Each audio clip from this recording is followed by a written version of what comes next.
हम देख रहे हैं राजस्थान जी के चित्तौड़गढ़ दुर्ग, इसमें स्थित हवेलियां भामाशाह हवेली, जयमल व पत्ता की हवेलियां, राव रणमल की हवेली, आला काबरा की हवेली, पुरोहित जी की हवेली।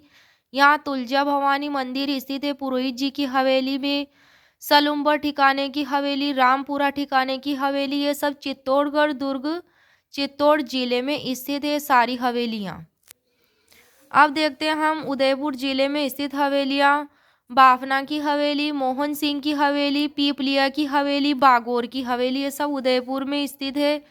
पिछोला झील किनारे गणगौर घाट के पास स्थित है बागौर हवेली। पिछोला झील किनारे गणगौर घाट के पास बागौर हवेली के निर्माता मेवाड़ के प्रधानमंत्री अमरचंद बाफना रहे हैं। और जो बागौर हवेली है इसकी शीशे की खिड़की पर 1 जनवरी 2017 को 25 रुपये का डाक टिकट जारी हो चुका है। किस पर जारी हो चुका है? बागौर हवेली पर पगड़ियों का संग्रहालय स्थित है। बागौर हवेली में पगड़ियों का संग्रहालय, विश्व की सबसे बड़ी पगड़ी रखी है यहाँ बागौर हवेली में। और कठपुतलियों का संग्रहालय है। एक हिस्से में पश्चिमी क्षेत्र सांस्कृतिक केंद्र संचालित होता है बागौर हवेली में, जिसकी स्थापना 1986 में हुई थी। और यह रजिस्टर्ड सोसाइटी है पश्चिमी क्षेत्र सांस्कृतिक केंद्र। और इसका संचालन परिषद के स्थायी अध्यक्ष या सभापति राजस्थान के राज्यपाल हैं। श्रृंगार मंजरी, वैराग्यम मंजरी, ब्रजनिधि ग्रंथावली, ये सब किसकी रचनाएं हैं? जयपुर शासक सवाई प्रताप सिंह की रचनाएं हैं। साखी, अणभे प्रबोध, आध्यात्म प्रबोध, ये किसकी रचनाएं हैं? गरीबदास जी की। अनुराग विलास किसकी रचना है? कुमार गंधर्व की। संगीत रत्नावली किसकी रचना है? सोमपाल की। संगीत दर्पण किसकी है? पंडित दामोदर मिश्र की। संगीत पारिजात किसकी? अहोबल की रचना है। संगीत रत्नाकर किसने लिखी? शारंगदेव ने लिखी। भाषा भारत किसने लिखी? खेतसी सांधु ने लिखी। भावभट्ट ने क्या क्या लिखी है? भावभट्ट की रचनाएं हैं अनूप संगीत विलास, संगीत अनुपांकुश, अनूप संगीत रत्नाकर, अनूप रागमाला, गमन मंजरी, टीका मुरली प्रकाश, ये सब भावभट्ट की रचनाएं हैं।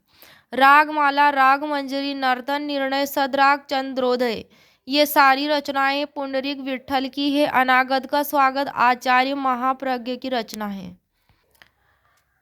रूपनाथ जी, रूपनाथ जी को कहते हैं झरड़ा जी, इनका दूसरा नाम है। लोक देवता पाबू जी के बड़े भाई बूढ़ो जी के पुत्र थे रूपनाथ जी।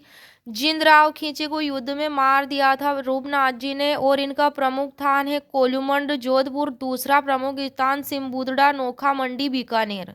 दो दो जगह इनके प्रमुख स्थान है। हिमाचल प्रदेश में रूपनाथ जी को बालकनाथ के रूप में पूजा जाता है। चित्तौड़गढ़ इनमें स्थित है मेले। मातृकुंडिया मेला राशमी चित्तौड़गढ़ में भरता है। और यह कब लगता है? मातृकुंडिया मेला वैशाख पूर्णिमा को। दशहरा मेला निम्बाहेड़ा चित्तौड़गढ़ में लगता है आश्विन शुक्ल प्रतिपद से दशमी तक। जोहर मेला ये कहाँ भरता है? चित्तौड़गढ़ में भरता है, चैत्र शुक्ल एकादशी को भरता है। सांवलिया जी मेला मंडपिया, और ये कब भरता है? भाद्रपद शुक्ल एकादशी को। इसे जल झूलनी मेला भी कहते हैं और ये चित्तौड़गढ़ जिले में। राम रावण मेला बड़ी सादड़ी चित्तौड़गढ़, और कब भरता है? चैत्र शुक्ल दशमी को। मीरा महोत्सव कब भरता है? शरद पूर्णिमा को। तो ये सब चित्तौड़गढ़ जिले में स्थित मेले हैं। राम रावण मेला, सांवलिया जी जोहर मेला, दशहरा मेला, मातृकुंडिया, मीरा महोत्सव। खालसा भूमि, खालसा भूमि जो सीधे राजा के अधीन होती थी। खालसा भूमि किसे कहते हैं? जो सीधे राजा के अधीन होती थी। जागीर भूमि सामंतों के अधीन होती थी। सवाई जय सिंह अंतिम हिंदू राजा जिन्होंने अश्वमेध यज्ञ करवाया। ब्लू पोट्री की प्रसिद्ध कला पहले किस नाम से जानी जाती थी? कामचीनी के नाम से। इसका उद्गम पर्शिया ईरान से हुआ था। नगला पीठ संबंधित है लाल दासी संप्रदाय से। जसनाती संप्रदाय के नियम है 36 चौकी आभूषण कहाँ पहना जाता है? तो गले में पहना जाता है। देवताओं की मूर्ति अंकित रहती है इस आभूषण में। धौलपुर, धौलपुर में स्थित मेले हैं तीर्थराज मेला भरता है। मच्छकुंड धौलपुर में भाद्रपद शुक्ल षष्ठी को भरता है। सेपऊ महादेव मेला सेपऊ में भरता है। धौलपुर में फाल्गुन चतुर्दशी और श्रावण चतुर्दशी को भरता है। बाबू महाराज का मेला बाड़ी धौलपुर में भरता है भाद्रपद शुक्ल एकादशी को। ढप्पाली ख्याल का मुख्य क्षेत्र है अलवर।